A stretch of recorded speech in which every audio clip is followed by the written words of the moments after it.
This is a company called Stop Hate UK. It was set up by the government to put an end to racism and all the different things to do with race, etc. And it was to try and put some data and some facts and figures into the problem, which they did admirably. Every report of racist behaviour, race speech, etc., and homophobia and all these other different phobias and things that they've cut and isms that they come up with, they were all reported to the police or social services or charitable organisations, and they were under instruction to pass it all on to this Stop Hate UK. And they collated all that evidence and all these different reports, etc. Right. So what did they come up with? And this just might, it won't surprise you, it will shock you, in fact you won't believe it. So I will publish it on the screen so that you will see it, exactly what I'm talking about. When it comes to ethnicity, of all the hate crimes, hate speech, etc., and allegations that there were of hate crime, 68% described themselves as from a white background. 54% described themselves as British. I think you heard that correctly. Read it for yourself. 68% of the victims of hate crime are white. Get used to it. The other one was, if when you hear about, what do they call it? Islamophobia. When it comes to Islamophobia and religious and sectarianism and everything else that's connected with religion, the main victims of these kind of crimes identified as Christian. 64% identified as Christian. 15% as Muslim. So what is that? 4 times as many were Christian. The victims victims of faith or religious hate incidents were more likely to identify Christianity. This is just madness. This is total madness. Of all the, like, when they identify hate crime on the basis of gender, I'm just trying to find the reason for it, but there's nothing. To race, no. Reports, no.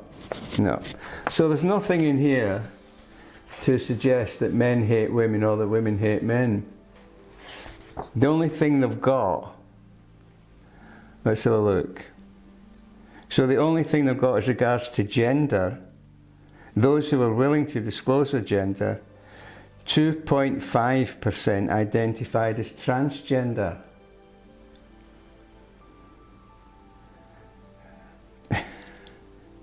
Males 50.8%, females 46.7%. So there isn't a great deal of difference between men hating women and women hating men. There are slightly more men. No, actually this would be about right, quite honestly, because you'd normally reckon there's 5% more men than women. So the figures that I have here would probably reflect that in the population. So it could be a balance, we don't know. Sexual orientation, 76% identified as heterosexual. What's all this gay rights stuff? What's all that about? 15% identified as gay, 5% as lesbian. So probably the most liked group being lesbian.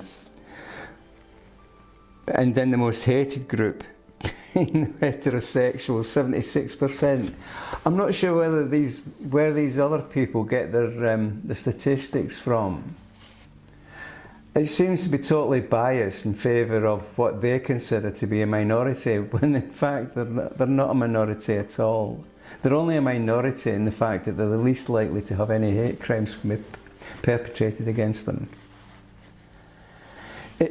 I think of it this way, and it always makes me laugh. If ever anybody came to me and said, "Oh, Jerry, we're going to start a charity for people like yourself who are so severely disadvantaged by Scottishness," I would have something to say about that. I don't see it as a disability, I don't see it as an impediment, and I definitely don't see it as a charitable cause, which is what they're doing. They're pretending their ethnicity, their skin colour, their sexuality and their gender, although not so much gender, but all of these different things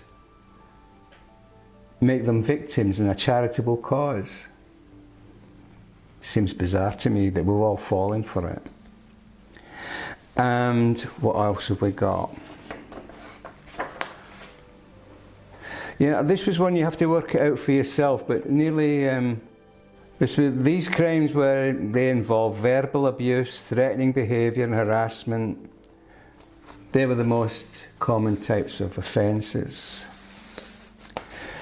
There's the one that absolutely distresses me, one of the ones that absolutely distresses me, is that 70% of those people who are victims of hate crime had some form of mental illness.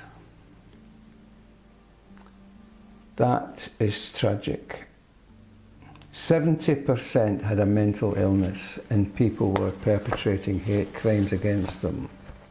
And needless to say, they complained. But we know what people like, they're just ignored mostly. Another one which is very revealing, and this is the best evidence we have, that it's the working class British people who are being persecuted more than any other group and more than at any other time in history. 77% of all hate crimes, 77%, was perpetrated against people who rent their own home.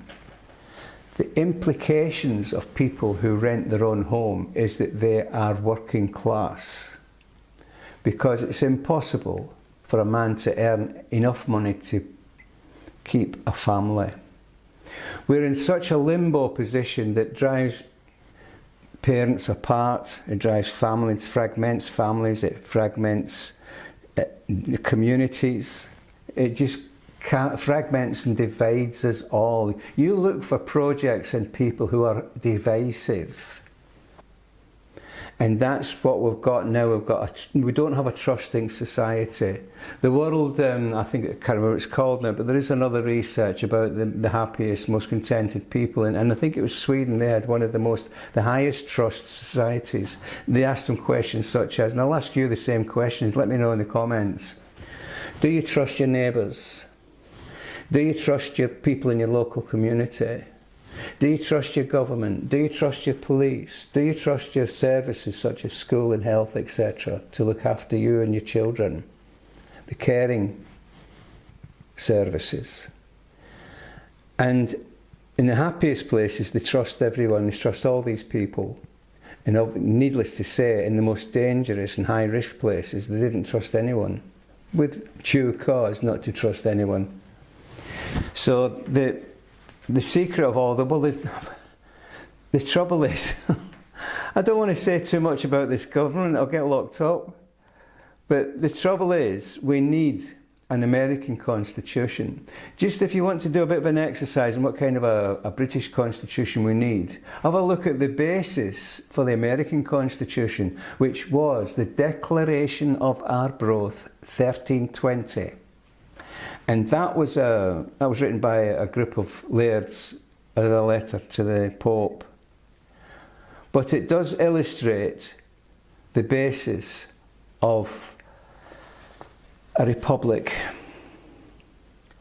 Now, obviously, we could have a royal sovereign republic, which would be fine. It would have the king at the head of that particular type of republic. So it's not to say we want rid of the royalty, but we want to say that we decide, we choose who rules us. And it came as a massive shock to Mary, Queen of Scots, and certain other kings who ruled Scotland, when they found out that the Scots, if they don't want you to rule them, they will get rid of you one way or another. hopefully we won't be resorting to chopping people's heads off in the future, but we want to make sure that the people who rule us are fair and honest and accountable, because at the moment these people who you're up against in the family court are not accountable for their actions.